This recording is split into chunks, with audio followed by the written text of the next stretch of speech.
श्री स्वामी समर्थ. नमस्कार, मी अर्चना. माझ्या सुरार्स क्रिस्टल चॅनलमध्ये तुमचं स्वागत आहे.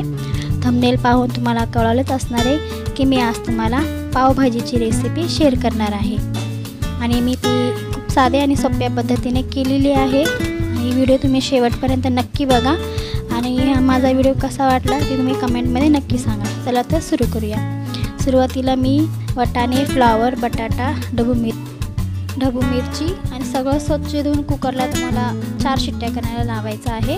पूर्ण बारीक झाला पाहिजे. त्याच्यासाठी मी कांदा, टोमॅटो बारीक चिरलेला, अद्रक लसूण पेस्ट, हिंग, मीठ, हळद, धने पावडर, मिरची पावडर आणि पावभाजी मसाला शिजून झालेला आहे. मी यातलं पाणी वेगळं काढणार आहे आणि मॅश करणार आहे. पाणी वेगळं काढलं. आता मी मॅश करते. पूर्ण बारीक, एकदम मॅशरने बारीक करा किंवा पळीने बारीक करा, कसंही करू शकता. बारीक करायचं एकदम. त्याच्यानंतर ना आपल्याला ते पाणी मी काढलेलं आहे, मॅश होत नाही म्हणून वेगळं काढलेलं आहे, ते पाणी तसंच ठेवायचं आहे. ठीक आहे. आणि आता आपण फोडणीची तयारी करूया. तेल गरम झाले की त्याच्यामध्ये सर्वात पहिलं जिरं टाकायचं आहे.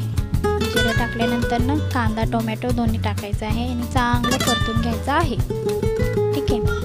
आणि पूर्ण नरम होईपर्यंत त्याला पूर्ण कांदा टोमॅटोला पूर्ण शिजू द्यायचं आहे, नरम होऊ द्यायचं आहे. पूर्ण तेलामध्ये हलवून त्याला गरम करून घ्यायचा.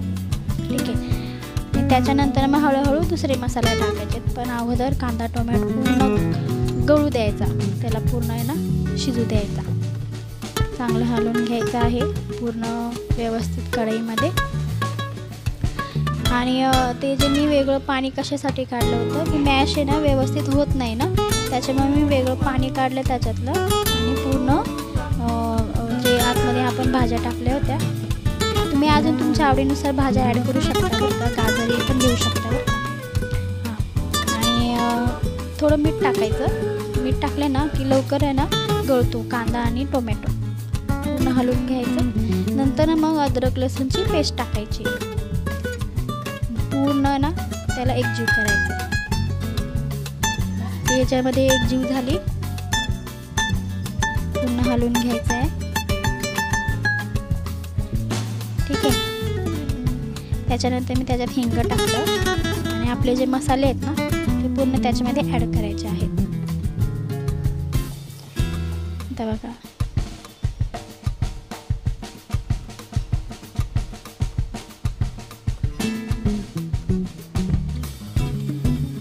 हिंग आणि धने पावडर, चटणी म्हणजे मिरची पावडर, मीठ, हळद पूर्ण त्याच्यामध्ये ॲड केलं. पूर्ण त्याला एकजीव करून घ्यायचं आहे. चांगलं शिजलं.